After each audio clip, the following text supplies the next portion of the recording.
உலகத்திலேயே ரொம்ப ஆபத்தான வியாதி ஒண்ணு இருக்கு. அது என்னன்னு உங்களுக்கு தெரியுமா? இன்னைக்கு அந்த வியாதி நிறைய பேருக்கு இருக்குங்க. அந்த வியாதிக்கு பேரு கவலை. கவலை தாங்க மனுஷனுக்கு ஒரு பெரிய வியாதி. அந்த வியாதிக்கு இன்னும் மருந்தே கண்டுபிடிக்கலங்க. கவலைப்படுறதுனால ஒரு நன்மையும் இல்லைங்க. கவலைப்படுறதுனால ஒரு பிரச்சனையும் மாறாதுங்க. அதனாலதான் பயப்படாண்டாம், கவலைப்படக்கூடாதுன்னு ஏசப்பா சொல்றாங்க. கவலை மனுஷனோட இதயத்தை கசக்கி பிடியுங்க. கவலைப்படுறத விட்டுட்டு பிரச்சனையில இருந்து எப்படி மீண்டு வருதுன்னு பாருங்க. ஒரு வெள்ளம் உங்களை அடிச்சிட்டு போகுதுன்னு வைங்க, நீங்க கவலைப்பட்டா என்ன செய்யும்? வெள்ளம் அடிச்சு கொண்டு போயிரும். அந்த நேரத்துல என்ன காப்பாத்துங்க காப்பாத்துங்கன்னு கத்துனீங்கன்னா யாராவது வந்து காப்பாத்துவாங்க. உங்க பிரச்சனையில இருந்து எந்த மனுஷனும் உங்களை காப்பாற்ற முடியாது. ஆனா கடவுளால முடியாது ஒண்ணு இல்லைங்க. அவரு உங்களை கை தூக்கி காப்பாத்துவாருங்க.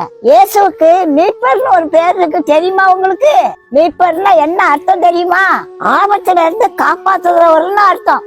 இயேசுவே இயேசுவேன்னு அவரை பார்த்து கூப்பிடுங்க. நீங்க யாரா இருந்தாலும் இயேசு உங்களை காப்பாத்துவாருங்க.